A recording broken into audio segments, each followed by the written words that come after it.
दोस्तों, स्वागत है आपका आशी स्टोरी वर्ल्ड यूट्यूब चैनल पर। आज की कहानी है पीला गुलाब। यार, हॉट लड़कियां देखते ही मुझे कुछ होने लगता है। मेरे पतिदेव थे फोन पर, शायद अपने किसी दोस्त से बातें कर रहे थे। जैसे ही उन्होंने फोन रखा, मैंने अपनी नाराजगी जताई। अब आप शादीशुदा हैं, कुछ तो शर्म कीजिए। यार, यह तो मर्द के जीन्स में होता है, तुम इसको कैसे बदल दोगी? फिर मैं तो केवल खूबसूरती की तारीफ ही करता हूँ, पर डार्लिंग, प्यार तो मैं तुम्ही से करता हूँ। यह कहते हुए उन्होंने मुझे चूम लिया और मैं कमजोर पड़ गई। 1 महीना पहले ही हमारी शादी हुई थी, लेकिन लड़कियों के मामले में इनकी ऐसी बातें मुझे बिल्कुल अच्छी नहीं लगती थी। पर ये थे कि ऐसी बातों से बाज ही नहीं आते। हर खूबसूरत लड़की के प्रति ये खिंच जाते हैं। इनकी आंखों में जैसे वासना की भूख जाग जाती है। यहाँ तक कि हर रोज सुबह के अखबार में छपी हीरोइनों की रंगीन अधनंगी तस्वीरों पर ये अपनी भूख की निगाहें टिका लेते और शुरू हो जाते। क्या हॉट फिगर है, क्या एसेट्स हैं। यार, आजकल लड़कियां ऐसे बदन उघाड़ू कपड़े पहनती हैं, इतना ज्यादा एक्सपोज करती हैं कि आदमी बेकाबू हो जाए। कभी ये कहते, मुझे तो हरी मिर्च जैसी लड़कियां पसंद है, काटो तो मुंह सी सी करने लगे। कभी कभी ये बोलते, जिस लड़की में सेक्स अपील नहीं वह बहन जी टाइप है, मुझे तो नमकीन लड़कियां पसंद हैं। राह चलती लड़कियां देखकर ये कहते, क्या मस्त चीज है। कभी किसी लड़की को पटाखा कहते तो कभी किसी को फुलझड़ी। आंखों ही आंखों में लड़कियों को नापते तौलते रहते। इनकी इन्हीं हरकतों की वजह से मैं कई बार गुस्से से भरकर इन्हें झिड़क देती। मैं यहाँ तक कह देती, सुधर जाओ नहीं तो तलाक दे दूंगी। इस पर इनका एक ही जवाब होता, डार्लिंग, मैं तो मजाक कर रहा था, तुम भी कितना शक करती हो। थोड़ी तो मुझे खुली हवा में सांस लेने दो, नहीं तो दम घुट जाएगा मेरा। एक बार हम कार से डिफेंस कॉलोनी के फ्लाईओवर के पास से गुजर रहे थे। वहाँ एक खूबसूरत लड़की को देख पतिदेव शुरू हो गए। दिल्ली की सड़कों पर जगह जगह मेरे मजार हैं, क्योंकि मैं जहाँ खूबसूरत लड़कियों को देखता हूँ वहीं मर जाता हूँ। मेरी तनी भुएं देखे बिना ही इन्होंने आगे कहा, कई साल पहले भी मैं जब यहाँ से गुजर रहा था तो एक कमाल की लड़की देखी थी। यह जगह इसलिए आज तक याद है। मैंने नाराजगी जताई तो ये कार का गियर बदलकर मुझसे प्यार मोहब्बत का इजहार करने लगे और मेरा गुस्सा एक बार फिर कमजोर पड़ गया। लेकिन हर लड़की पर फिदा हो जाने की इनकी आदत से मुझे कोफ्त होने लगी थी। पर हद तो तब पार होने लगी जब एक बार मैंने इन्हें हमारी जवान पड़ोसन से फ्लर्ट करते देख लिया। जब मैंने इन्हें डांटा तो इन्होंने फिर वही मान मनोबल और प्यार मोहब्बत का इजहार करके मुझे मनाना चाहा। पर मेरा मन इनके प्रति रोजाना खट्टा होता जा रहा था। धीरे धीरे हालात मेरे लिए सहन नहीं हो रहे थे। हालांकि हमारी शादी को अभी 1.5-2 महीने ही हुए थे, लेकिन पिछले 10-15 दिनों से इन्होंने मेरी देह को छुआ भी नहीं था। पर मेरी शादीशुदा सहेलियां बताती थी कि शादी के शुरू के महीने तक तो मियाँ बीबी तकरीबन हर रोज ही। मुझे कुछ समझ नहीं आ रहा था कि आखिर बात क्या थी। इनकी अनदेखी मेरा दिल तोड़ रही थी। मैं तिलमिलाती रहती थी। एक बार आधी रात में मेरी नींद टूट गई तो इन्हें देखकर मुझे धक्का लगा। ये आईपैड पर पॉर्न साइट खोलकर बैठे थे और जब मैं यहाँ मौजूद हूँ तो तुम यह सब क्यों कर रहे हो? क्या मुझ में कोई कमी है? क्या मैंने तुम्हें कभी ना कहा है? मैंने दुखी होकर पूछा। सॉरी डार्लिंग, ऐसी बात नहीं है। क्या है कि मैं तुम्हें नींद में डिस्टर्ब नहीं करना चाहता था। एक टेलीविजन प्रोग्राम देखकर बेकाबू हो गया तो भीतर से इच्छा होने लगी, अगर मैं भी तुम्हारी तरह इंटरनेट पर पॉर्न साइट देखकर यह सब करूं तो तुम्हें कैसा लगेगा? अरे यार, तुम तो छोटी सी बात का बतंगड़ बना रही हो, ये बोले। लेकिन क्या यह बात इतनी छोटी सी थी? कभी कभी मैं आईने के सामने खड़ी होकर अपनी देह को हर कोण से देखती। आखिर क्या कमी थी मुझ में कि ये इधर उधर मुंह मारते फिरते थे? क्या मैं खूबसूरत नहीं थी? मैं अपने सोने से बदन को देखती, अपने हर कटाव और उभार को निहारती। ये तीखे नैन नक्श, ये छरहरी काया, ये उठे हुए उभार, केले के नए पत्ते सी चिकनी पीठ, डांसरों जैसी यह पतली काया, भंवर जैसी नाभि, इन सब के बावजूद मेरी यह जिंदगी किसी सूखे फवारे सी क्यों होती जा रही थी। एक रविवार को मैं घर का सामान खरीदने बाजार गई। तबीयत कुछ ठीक नहीं लग रही थी, इसलिए मैं जरा जल्दी घर लौट आई। घर का बाहरी दरवाजा खुला हुआ था। ड्राइंग रूम में घुसी तो सन्न रह गई। इन्होंने मेरी एक सहेली को अपनी गोद में बैठाया हुआ था। मुझे देखते ही ये घबराकर सॉरी सॉरी करने लगे। मेरी आंखें गुस्से और बेइज्जती के आंसुओं से जलने लगी।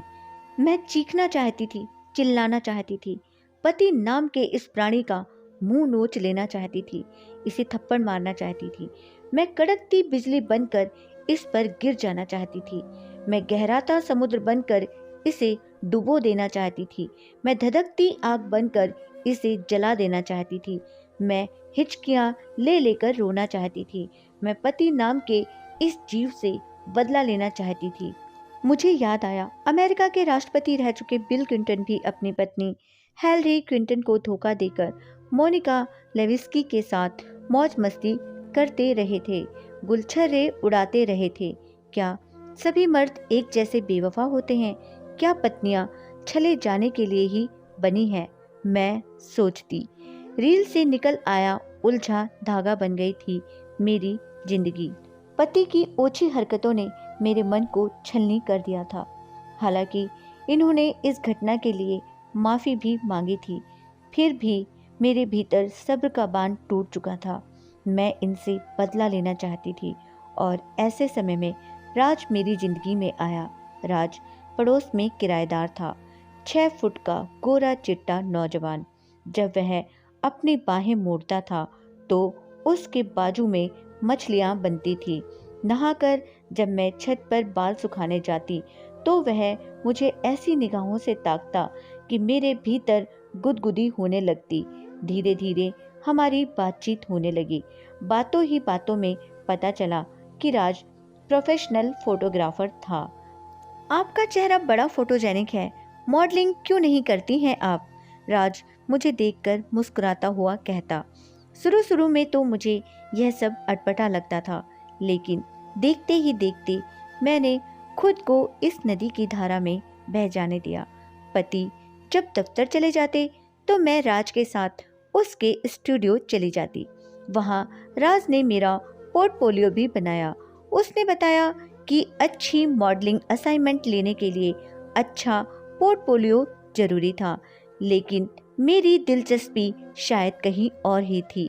बहुत अच्छे आते हैं आपके फोटोग्राफ्स, उसने कहा था और मेरे कानों में यह प्यारा सा फिल्मी गीत बजने लगा था। अभी मुझ में कहीं बाकी थोड़ी सी है जिंदगी। मैं कब राज को चाहने लगी मुझे पता ही नहीं चला। मुझ में उसकी बाहों में सो जाने की इच्छा जाग गई। जब मैं उसके करीब होती, उसकी देहगंध मुझे मदहोश करने लगती। मेरा मन बेकाबू होने लगता। मेरे भीतर हसरतें मचलने लगी थी। ऐसी हालत में जब उसने मुझे न्यूड मॉडलिंग का ऑफर दिया तो मैंने बिना झिझके हाँ कह दिया। उस दिन मैं नहा धोकर तैयार हुई। मैंने खुशबूदार इत्र लगाया। फेशियल, मैनिक्योर, पेडिक्योर, ब्लीच वगैरह मैं एक दिन पहले ही एक अच्छे ब्यूटी पार्लर से करवा चुकी थी। मैंने अपने सबसे सुंदर पर्ल इयररिंग और डायमंड नेकलेस पहना, कलाई में महंगी घड़ी पहनी और सज धज कर मैं राज के स्टूडियो पहुंच गई। उस दिन राज भला का हैंडसम लग रहा था।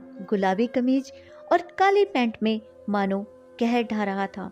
हे, यू आर लुकिंग ग्रेट, मेरा हाथ अपने हाथों में लेकर वह बोला। यह सुनकर मेरे भीतर मानो सैकड़ों सूरजमुखी खिल उठे। फोटो सेशन अच्छा रहा। राज के सामने टॉपलेस होने में मुझे कोई संकोच नहीं हुआ। मेरी देह को वह एक कलाकार सा निहार रहा था, किंतु मुझे तो कुछ और ही की चाहत थी। फोटो सेशन खत्म होते ही मैं उसकी ओर ऐसे खिंची चली गई जैसे लोहा चुंबक से चिपकता है। मेरा दिल तेजी से धड़क रहा था। मैंने उसका हाथ पकड़ लिया। नहीं नेहा, यह ठीक नहीं। मैंने तुम्हें कभी उस निगाह से देखा ही नहीं। हमारा रिलेशन प्रोफेशनल है। राज का एक एक शब्द मेरे तन मन पर चाबुक सा पड़ा। पर मुझे लगा तुम भी मुझे चाहते हो। मैं बुदबुदाई, नेहा मुझे गलत मत समझो, तुम बहुत खूबसूरत हो, पर तुम्हारा मन भी उतना ही खूबसूरत है। लेकिन मेरे लिए तुम केवल एक खूबसूरत मॉडल हो। मैं किसी और रिश्ते के लिए तैयार नहीं, और फिर पहले से ही मेरी एक गर्लफ्रेंड है जिससे मैं जल्दी ही शादी करने वाला हूँ, राज कह रहा था।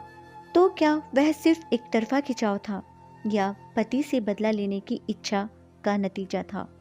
कपड़े पहनकर मैं चलने लगी तो राज ने मेरा हाथ पकड़कर मुझे रोक लिया। उसने स्टूडियो में रखे गुलदान में से एक पीला गुलाब निकाल लिया था। वह पीला गुलाब मेरे बालों में लगाते हुए बोला, नेहा, पीला गुलाब दोस्ती का प्रतीक होता है। हम अच्छे दोस्त बनकर रह सकते हैं। राज की यह बात सुनकर मैं सिहर उठी थी। वह पीला गुलाब बालों में लगाए मैं वापस लौट आई अपनी पुरानी दुनिया में।